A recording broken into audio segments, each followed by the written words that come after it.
দেখো বন্ধুরা, রাতের ডিনার রেডি হয়ে গেছে। গরম গরম হাতে করা রুটি আছে, একটু পেঁয়াজ কুচি, আর দেখো কলা। এটা খাওয়া হয় আমাদের প্রতিদিনই। আমরা টিফিন খাওয়ার পরেও খাই, রাত্রে ডিনার করার পরেও খাই।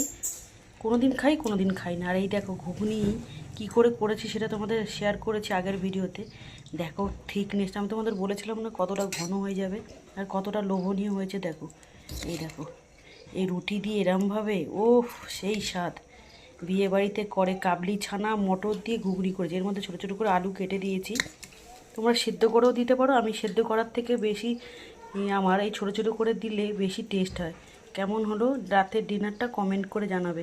সকালে টিফিন হোক বা ডিনার, এরম থাকলে খাওয়াটা দুর্দান্ত হয়, তাই না বন্ধুরা? ঘুরিয়ে ফিরিয়ে খেতে লাগে। দেখো কেমন হয়েছে। তোমাদের কিন্তু আমি আগের ভিডিওতে দেখিয়ে দিয়েছি কিভাবে করেছি আর কিভাবে কতটা মানে গ্রেভি রেখেছি। আর এটা জমে গিয়ে দেখো এরকম হয়েছে, দারুণ লাগছে না? থকথকে একদম। এটা রুটি দিয়ে খেতে কতটা লোভনীয় হবে তোমরাই বোঝো। রাখছি ভিডিওটা এখানে। সবাই ভালো থেকো, সুস্থ থেকো, ভিডিও রিলেটেড কমেন্ট করো, ঠিক আছে? Love you all. ফেসবুক থেকে যারা দেখছো একটু সাপোর্ট করো, লাইক কমেন্ট করো। যারা ইউটিউব থেকে দেখছো তারা একটু চ্যানেলটিকে সাবস্ক্রাইব করে পাশে থেকে নতুন ভিডিও পোস্ট করতে আমার সুবিধা হবে। টাটা।